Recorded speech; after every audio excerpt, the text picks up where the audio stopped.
अस्सलाम वालेकुम बच्चों, कैसे हैं आप सब लोग। उम्मीद करती हूँ ठीक ठाक होंगे और खैर खैरियत से होंगे। मेरा नाम है रिदा अहमद और आप मेरे साथ उर्दू पढ़ते हैं।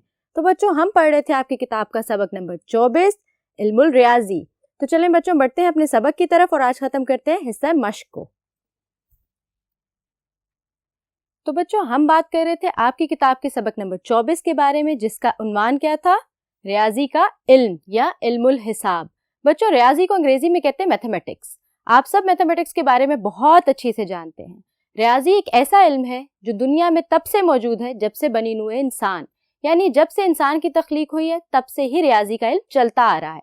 और बच्चों, मैंने आपको एक बहुत मज़े की बात पिछले लेक्चर में बताई थी कि रियाजी वो वाहिद मजमून है जो बाकी तमाम मजमूनों से जुड़ा हुआ है। चाहे आप इस्लामियात पढ़ें, चाहे आप तिबियात पढ़ें, चाहे कीमिया पढ़ें, चाहे फल्कियात पढ़ें, चाहे लिसानियात पढ़ें, आपके हर मजमून के साथ रियाजी का जुड़ा होना लाजमी है। रियाजी के इल्म के बगैर हमारे बाकी तमाम मज़ामीन अधूरे हैं। तो बच्चों, शुरू करते हैं अपने हिस्सा मश्क को। कुछ मश्की हिस्सा हमने अपने पिछले लेक्चर में मुकम्मल किया था और बाकी का हिस्सा आज हम मुकम्मल करेंगे। तो चलें बच्चों, शुरू करते हैं और बढ़ते हैं अपने पहले सवाल की तरफ। हमारा पहला सवाल है, मंदरजा झेल सवालात के जवाब तहरीर करें। यानी आपके सबक से ही हमें कुछ सवालात दिए गए हैं और हमने उनके जवाब तहरीर करने हैं। सबक अच्छे से पढ़ा हो तो जवाब तहरीर करना ज़रा भी मुश्किल नहीं होता। तो चलें पढ़ते हैं अपना पहला सवाल। हमारा पहला सवाल है, रियाजी का इल्म किसे कहते हैं। बच्चों, आपने सबक पढ़ा था, दोहराई की थी। तो चलें देखते हैं हमारे सवाल का जवाब क्या बनता है। मिकदार, ढांचे, हुजम, तब्दीली, नक्शे वगैरह के मुताले को इल्मुल हिसाब या रियाजी का इल्म कहते हैं। यानी वो इल्म जिसमें मिकदार, ढांचे, हुजम, तब्दीली, नक्शे वगैरह का मुताला किया जाता है। यानी इन तमाम चीज़ों के बारे में जिस इल्म में पढ़ा जाता है या जिस मजमून में पढ़ा जाता है उसको इल्मुल हिसाब या रियाजी का इल्म कहते हैं। ठीक हो गया बच्चों। चलें बढ़ते हैं अपने अगले सवाल की तरफ। हिसाब किताब के बुनियादी अमल कौन से होते हैं। तो चलें बच्चों, बढ़ते हैं अपने जवाब की तरफ और देखते हैं हिसाब किताब के बुनियादी अमल कौन से होते हैं। तो बच्चों, आपने सबक अच्छे से पढ़ा था, आपको याद है हिसाब किताब के बुनियादी अमल कौन से हैं। तो चलें जवाब को पढ़ते हैं। हिसाब किताब के बुनियादी अमल गिनती और पैमाइश होते हैं। यानी किसी भी चीज़ के हिसाब किताब के लिए जो बुनियादी दो अवामिल होते हैं वो गिनती होती है और पैमाइश होती है। इन दोनों अवामिल के बगैर किसी भी चीज़ का हिसाब किताब नामुकम्मल होता है। चलें अपना अगला सवाल पढ़ते हैं। इल्मुल हिसाब कितना पुराना है। बच्चों, ये बहुत मज़ेदार सवाल है और इसका जवाब उससे भी मज़ेदार है। आपको याद है कितना पुराना है? बिल्कुल ठीक, जब से इंसान की तख्लीक हुई है ये अमल उतना ही पुराना है। तो चलें अपना जवाब पढ़ते हैं। इल्मुल हिसाब इतना पुराना है जितना खुद बनी नूए इंसान, यानी जितनी पुरानी इंसान की तख्लीक है, सबसे पहले इंसान से लेके आज तक सबसे पुराना इल्म जो है वो इल्मुल रियाजी या इल्मुल हिसाब है। ठीक हो गया। बढ़ते हैं अपने अगले सवाल की तरफ। आगाज में अशिया को शुमार करने के लिए क्या इस्तेमाल किया जाता था। बच्चों, आपको याद है आगाज में अशिया को शुमार करने के लिए क्या चीज़ें इस्तेमाल की जाती थी। जवाब पढ़ते हैं। आगाज में लोग अशिया को शुमार करने के लिए धागों, रस्सियों या कंकर वगैरह का इस्तेमाल करते थे।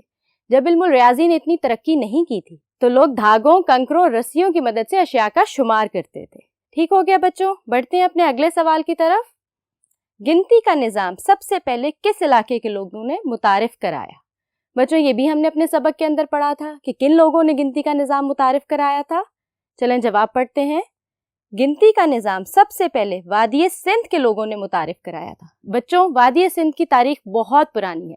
जितनी पुरानी उनकी तारीख है उतना ही पुराना हमारा गिनती का निज़ाम है और वो लोग पहले लोग थे जिन्होंने गिनती का निज़ाम मुतारिफ करवाया था। तो बच्चों, अभी सवाल जवाब खत्म नहीं हुए, बढ़ते हैं अपने अगले सवाल जवाब की तरफ। तो बच्चों, बढ़ते हैं अपना अगला सवाल। जमीन का कतर किसने दरियाफ्त किया। बच्चों, आपको याद है जमीन का कतर किसने दरियाफ्त किया था। एक बहुत मशहूर रियाजीदान ने। चलें इसका जवाब पढ़ते हैं। अल बैरूनी ने जिला जहलम की तहसील पिंड दादन खान के मुकाम पर बैठकर जमीन का कतर दरियाफ्त किया। क्या आपको ये पता था? नहीं ना, मुझे भी नहीं पता था। देखें आपके सबक में कितनी मज़े मज़े की बातें हैं जो हमारे इल्म में इजाफा करती हैं। चलिए बच्चों, बढ़ते हैं अपने अगले सवाल की तरफ।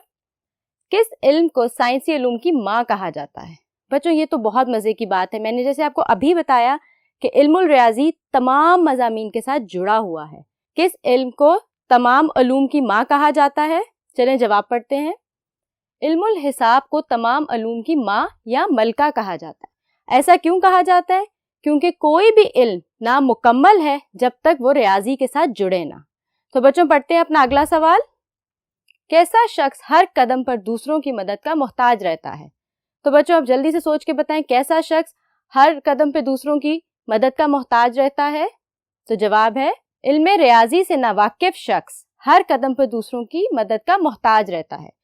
یعنی وہ انسان جس کو علم ریاضی پہ عبور حاصل نہ ہو یا تھوڑا سا بھی علم نہ ہو علم ریاضی کے بارے میں، وہ شخص دوسروں کی مدد کا محتاج رہتا ہے۔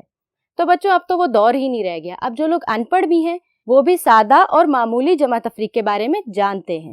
تو بچوں یہ تو تھے وہ تمام سوالات جو آپ کے سبق کے آخر میں دیے گئے، جن کے جواب میں نے آپ کو بتائے۔ بڑھتے ہیں اپنے اگلے سوال کی طرف اور دیکھتے ہیں اس میں ہم نے کیا کرنا ہے۔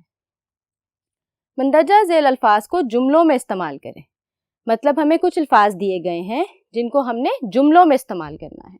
تو چلیں اپنا پہلا لفظ دیکھتے ہیں، حجم۔ حجم کا کیا مطلب تھا؟ میں نے آپ کو بتایا تھا کسی بھی چیز یا کوئی بھی شخص جو جگہ گھیرتا ہے اس کو کیا کہتے ہیں؟ حجم۔ تو چلیں اس کا جملہ پڑھتے ہیں۔ مقدار، ڈھانچے اور حجم کے مطالعے کو ریاضی کا علم کہتے ہیں۔ یعنی مقدار، ڈھانچے اور حجم کا جو مطالعہ ہوتا ہے اس کو ریاضی کا علم یا علم الحساب کہتے ہیں۔ ٹھیک ہو گیا بچوں؟ بڑھتے ہیں اپنے بقیہ الفاظ اور جملوں کی طرف۔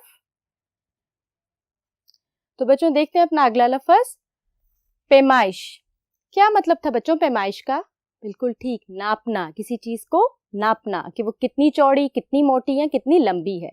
اب اس کا جملہ دیکھتے ہیں۔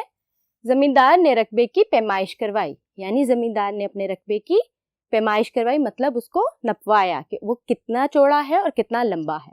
اگلا لفظ دیکھتے ہیں بچوں، علامات۔ کیا مطلب تھا علامات کا؟ نشانات، جو نشان ہوتے ہیں۔ اب اس کا جملہ دیکھتے ہیں۔ علم ریاضی میں ہندسے اور نقطے اہم علامات کے طور پر استعمال ہوتے ہیں، یعنی ہندسے اور نقطے اہم علامتوں کے طور پر استعمال ہوتے ہیں علم ریاضی میں۔ چلیں بچوں اگلا لفظ دیکھتے ہیں، اشکال۔ اشکال کیا ہوتی ہیں؟ شکل کی جمع، ایک ہو تو شکل، زیادہ ہو تو اشکال۔ چلیں جملہ پڑھتے ہیں۔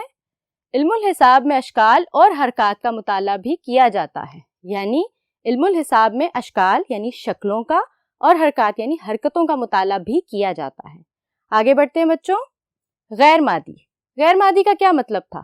وہ چیزیں جو مادیت میں نہیں آتی، جو روحانی ہوتی ہیں۔ ٹھیک ہے، اب اس کا جملہ پڑھتے ہیں بچوں۔ پرانے لوگوں کو علم ریاضی پر اتنا عبور حاصل تھا کہ وہ غیر مادی چیزوں کا بھی حساب لگا لیتے تھے، یعنی صرف مادی چیزوں کا حساب نہیں لگاتے تھے، غیر مادی چیزیں مطلب موسم، مہینے اور سالوں کا حساب بھی وہ لگا لیتے تھے۔ وہ علم ریاضی میں اتنے اچھے تھے۔ تو بچوں ختم ہوتا ہے آپ کا سبق علم ریاضی یا علم الحساب، جس میں آپ کو بہت مزے کی باتیں جاننے کو ملی اور میرے بھی علم میں بہت اضافہ ہوا۔ مجھے یقین ہے آپ کو پڑھ کے بہت مزہ آیا ہوگا اور آپ نے حصہ مشق حل بھی کر لیا ہوگا۔ مجھے دے اجازت، اپنا بہت سارا خیال رکھیے گا۔ حاضر ہوں گی اگلے لیکچر کے ساتھ، تب تک کے لیے اللہ حافظ۔